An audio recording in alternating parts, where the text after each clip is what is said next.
Bükreş popüler bir yer. Otobüs doluydu. Çok geç gittim oraya. O yüzden ben hiç uyuyamadım. Saat geç. Çok yorgundum. İnsanlar uyudu. İnsanlar horluyordu. Bükreşt çok fazla İtalyan vardır. Birçok insanlar bilmiyor Romence ve İtalyan, yani akraba diller. Evet. Ve ben bir kafeye gittim ve çok nostaljik oldum. Gerçekten. Oh, mükemmel bir yer. Bu da Bükreş, bu da Paris, bu da İstanbul. Hangisi olduğuna karar vermeyin. Zafer takı var, Paris gibi. Bulvarlar var, Paris gibi. Ama sipariş veriyorsun, çorba ayında, kuzi yanında. Hanullu Manuç diye 200 yıllık Osmanlı kervansarayı. Bükreş, küçük Paris diyorlar. Sorun şu, makyajın altında 400 yıl Osmanlı var. Romanya'nın başkenti nasıl dünyanın en çok yapılıp yeniden yapılan şehri oldu. Bükreş Osmanlı'nın favori ATM'si. Bükreş Eflak Prensliğinde. 1417'de Eflak Osmanlı'ya vassal oldu. Siyasetçi çevresi. Kendi prensiniz, dininiz, diliniz sizde kalsın. Ama her yıl İstanbul'a çubulla altın olacaksınız. Şehir kaç kere yandı sayamadık. Prens kıllık mı yaptı? Padişah ordu yolar. Bükreş yangılar arası ne oldu? Prensler İstanbul'a gitti. Padişahın ettiğini öptü. Pardon, ek vergi verelim dedi. Döndü, şehri yeniden yaptı. 400 yıl toksik ilişki. Senden nefret ediyorum ama ticaret yolların lazım. Sonuç, Bükreş iki şey öğrendi. 1. Ahşaptan yap. Çabuk yanar ama ucuz. 2. Sultana tamam de, sonra halledersin. Rumen dilinde Türkçeden neredeyse, Rumence'de Türkçeden yaklaşık 3000 kelime vardır. Çok fazla. Resmi olarak Rumence Latin dili, İtalya'nın ikisini. Ama 400 yıl Osmanlı komşuluğunda sonra günlük kelimelerde %30 Türkçe kelimeler vardır. Ils ont mis un virus dans l'air, j'ai pas les mots. Je suis solitaire. Faut qu'on m'explique comment on a pu en arriver là. Pour les terres, y a la guerre, les frontières, elles se font en mer. Les pauvres sont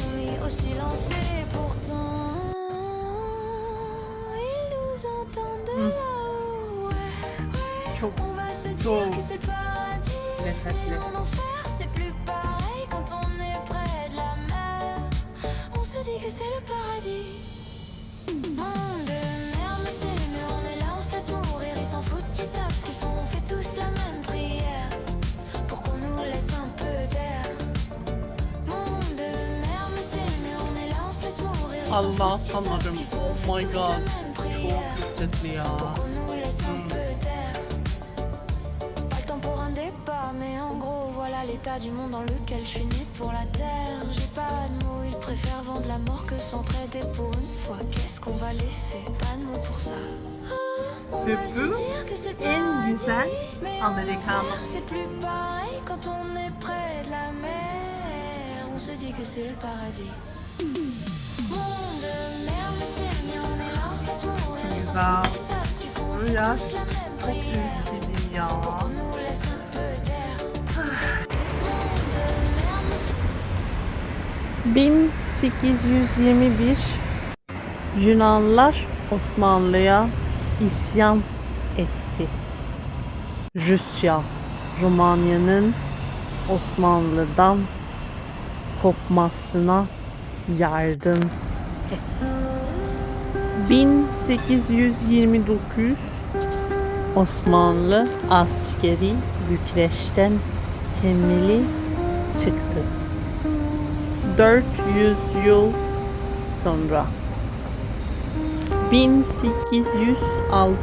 1866 Romanya Alman kral getirdi. Karol I Bükreş'e bakıp aynen şunu dedi. Burası Türk köyüne benziyor. Böyle olmaz. Paris yapacağız. Yani Küçük Paris operasyonu başladı. Osmanlı olan her şeyi yık. Çarşılar, ahşap evler, kervansaraylar, camiler. Yok et. Vasal kokan her şey gitsin söyledi. Fransız mimar çağır. Bana şanselize yap.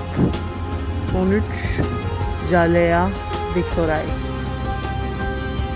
Merkez Bankası Fransız bankalık binası klonu. Evleri yıktılar ama sokakları, yemekleri, kelimeleri, müziği yıkayamadılar. Örnek, Jalea Victoria'daki Fransız kafede oturuyorsun. Garson kafeye la nasip diyorsun. Kümda pişmiş kahve. %100 Türk kahvesi. Kristal avize altında. Baklava yiyorsun. Fransız mimarlı binada. Instagram glow up yapan insan gibi. Yeni ürün, yeni saç, filtre. Ama gülünce aynı 1600'lerden kalma hadi karakteri. Osmanlı'dan hiçbir şey kalmadı mı sanıyorsunuz? Yanlış. Bükreş'e gidince bu 5 yere gidin. Hanül Louis Manu, Avrupa'nın son kervansarayı, Osmanlı tüccarları, develer adlıda yatardı. Bugün restoran. Miçi'yi tam da Padı Şahin vergilerini sayıldığı yerde yiyorsun. Kırteya Beçe eski Prens Sarayı. 1400'lerden kalma. Osmanlılar 3 kere yaktı. Prens her seferinde İstanbul'a ticaret parasıyla yeniden yaktı. İroni yani olabilir. Sırada Dipskane, bugün hipster barlar. 1700'de Ulita Turceska, Türk Sokağı, kahve, baharat, kumaş, direkt İstanbul. Kapalı çarşıdan gelirdi. Birkaç bira denedim ama benim favorim Ürsüz.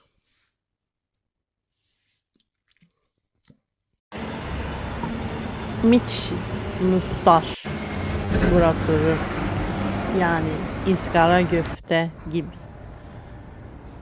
Hardal turşu, bu köfte hardal turşu. Bükreş Osmanlı'dan utandı. Adını Paris koydu. Ama 400 yıl Osmanlı ticaret şehri olmazsa Paris yapacak şehir de olmazdı. O zaman sana soruyorum. Hayatının hangi kısmına küçük Paris makyajı yapıyorsun? Ama temeli eski yangından kalma. Bilmeden kullandığın hangi papucu var ayağında? İmparatorluklar arasında sözlük bırakır.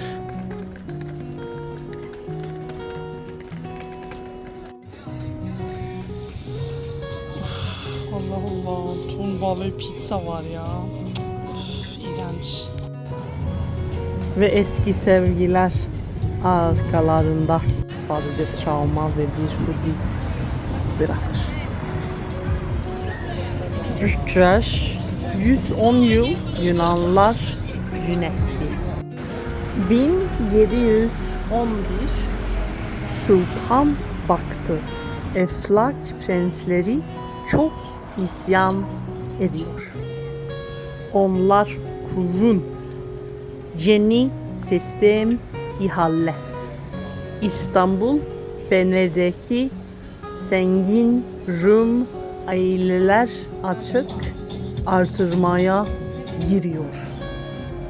Teklif: ben 500.000 altın veririm. 3 yıl Bükreş prensi olayım. En çok veren kazanır. Valizin toplar. Bükreş'e taşınır. 100 yıl sonuç. Resmi dil Rumca. Köylü mahkemeye gidiyor. Anlamıyor. Tercüman paralı. Adalet paralı. Vergi 4x.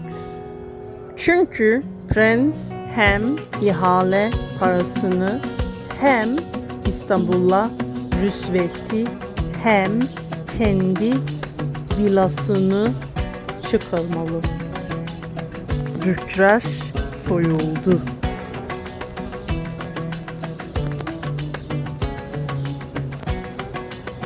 Bu Romanya'nın çikolata klasik, lezzetli ve nostaljik bir çikolatası.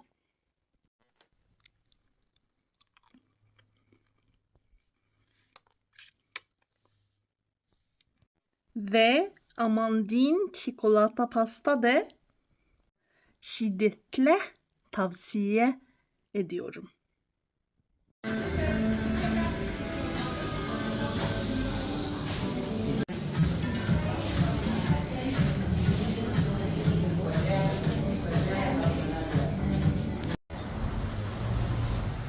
1821 Tudor Vladimir'e Çok komik ya. isyan. Panayotları kesti. İşte o zaman Osmanlı gerçekten Ay, çok tatlı. çıktı.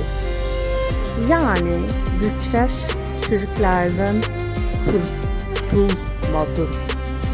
Türklerin attığı Yunan CEO'lardan kurtuldu. Fark büyük. Kanka, Bükreş'in ortasında bir Kürt heykeli olduğunu biliyor muydun? Roma'dan gelmiş. Adı Lupoyka. Romulus ve Remus'u emsiren Kürt bu. Roma'yı kuran çocuklar. Roma bunu 1906'da Bükreş'e hediye etti. Çünkü Romanlar Roma'dan gelen bir dil konuşuyor. Tıpkı sen ve ben gibi birbirimize aitiz. Heykel Piazza Roma'da duruyor. Eski şehirde. Sen oraya gidersin. Benim için bir fotoğraf çek. Ben de sana tırnaklarını gösteririm. Peki Bükreş tüccarı ne satıyordu? Bal, bal mumu, tüs, kereste. Bir Bükreş tüccarı prensten zengin olabiliyordu. Prens tüccardan borç istiyordu. Özet, prens sultana boyun eğdi. Sultan tüccarın faturasına boyun eğdi. Para, kiliç, hep. Miçi romancı bir yemek. Sığır, küsü ve domuz etinin karşımdır. Bence yani kötü değil ama mükemmel değil yemek. Çünkü cevapi çok benziyor. Bosnya'da, Kroasya'da yemek vardır. Ve bence daha iyi cevapi. Ve neden hardal sos kullanıyorlar?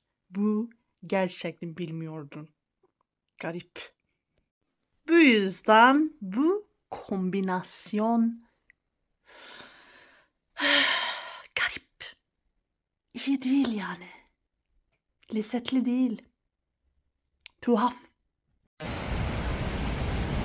Kadınlar. Osmanlı Bükreş'i Paris'ten 200 yıl önceydi.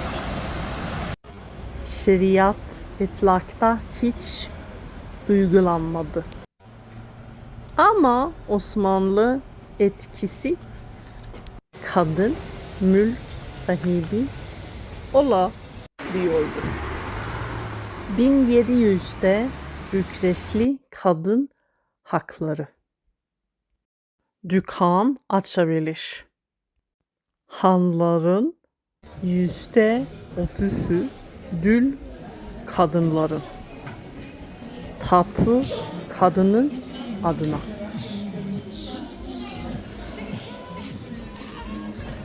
Bükreş çok güzel parklar var. Ve yürüyüş yapmak çok güzel. Miras babadan kızına direkt kalır. Erkek kardeş şart değil. Fransa da 1800'de bile tüm mal büyük olana gidiyordu.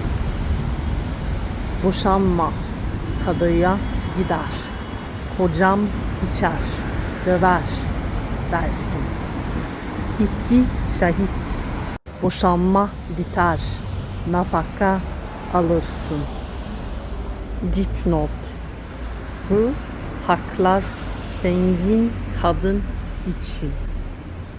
Köylü kadın yine tarlada duruyordu. Sınıf, imparatorluk hep 500 yıllık roman köleği ve manelenin doğuşu. Osmanlı ve Eflak 500 yıl kölelik. Köle kim? Romanlar. Robin sistemi. Köle sahibi kim? Prens, kilisi, boyar, soylu. Osmanlı bağlantısı. Sultan karışmaz. Sizin köle, sizin sorun. Ama köle bedava işçi, daha çok vergi ve İstanbul çok mutlu. Yani sistem Osmanlı kirasını ödemek için yasadı. 1848 gençler ayaklandı. Özgürlük, eşitlik, kölelik bitsin. Sorun hasat edinlere toprak yok, para yok. Ne oldular? 1877 Rus-Osmanlı Savaşı. Karol bir karar verdi. Rusya'ya yardım edelim. Kazanılırsa bağımsız oluruz. Romanya çok riskli bir tarihe sahip bir şehirdir. Bugün Türkiye ile ilişkiler güçlendi ve Romanyalılar her yıl Türkler ise Romanya'yı ziyaret ediyor. Her iki ülkenin de kendi çeşitliliği var ve hem bir açısından hem de tamamen tarihsel olarak çok şey paylaşıyorlar. Bükreş'in gürültülü sokaklarında gezerken onu fark etmemek kolaydır. Dambovita, Çurna veya Sian gibi yayılan bir nehir değildir. Daha çok şehrin kalbinden geçen ince, neredeyse utangaç bir damarıdır. Bir ziyaretçi için ilk bakışta evcilleştirilmiş, neredeyse beton yatağına hapsolmuş gibi görünebilir. Ama şehri dikkatle gözetmeleyenler için yüzyıllar süren dramın sessiz bir tanrıdır. Nehir Karpatlar'da doğar ve Valakya Ovası'na doğru kıvırarak iner. Burada Bükreş'i ikiye böler. Tarihsel olarak Dambovita şehrin can damarıydı ilk yerleştirmelere ve kıyıları boyunca büyüyen manastırlara su salırdı. Nehrin kenarına yerleştiği ve şehri adını verdiği söylenen Şuban Bücür efsanesi suya neredeyse mistik bir aura kazandırır. Bugün nehir şehrin günlük yaşamının bir parçasıdır. Artık bir zamanlar taşkınlara neden olan vahşi güç değildir. Aksine sakin, düzenlenmiş bir geçittir. Bükreş'in yoğun tarihi yüklü şehir dokusu içinde. Neoklasik sarayların katı, sosyalist beton bloklarla bölüştüğü yerlerde. Şehrin parkları gerekli nefes alma alanları olarak öne çıkar. Şehrin ateşli ritminden bir mola. Arayanlar için bu yeşil vahalar. Çok ihtiyaç duyulan bir sessizlik ve şehrin değişen ruhuna bir bakış sunar. Salata vinate klasik bir romancı yemek. Ama restoran gittim ve kalite kötü. Sevmedim. Çok tatsızdı. Tatsız çok fazla. Tadı yok. Az. Aromatik tat yok. Ve neden bu kadar ekmek vardır? Anlamadım. Normalde vinate, salata vinate çok lezzetli. Gerçekten. Ama bu tam bir felaketi.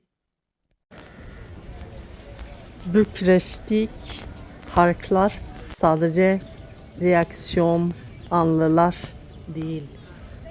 Aynı zamanda şehrin hedeflerinin ve tarihinin yaşayan anıtlarıdır. Kuzey gölleri boyunca uzanan Herastrau Parkı sakinlerin sıcak yaz aylarında serinlemek için geldiği bir yeşil akciğer olarak işlev görür. Şehir ritmini gerçekten hissettiğiniz yer. İşte bu göl kenarıdır. Tarihi serafet ile modern yaşam sevincinin bir karışımı. Herastrau'da bir ağacın gölgesinde oturup göle bakmak. Sadece birkaç kilometre ötedeki yoğun trafikli bulvarlarla keskin bir tesat oluşturan bir deneyimidir. Bu parklar şehrin merkezindeki bakımlı yürüyüş yollarında, çevresindeki vahşi geri kazanılmış alanlar kadar.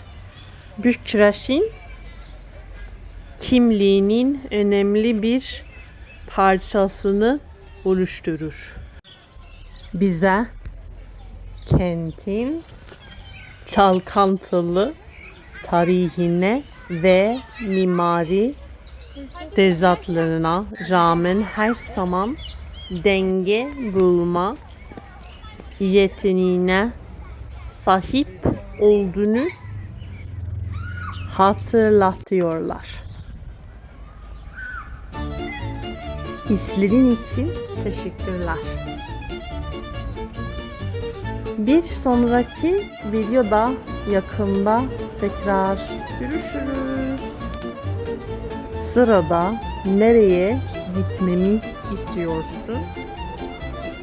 Anlat bana. Kendine iyi bakın.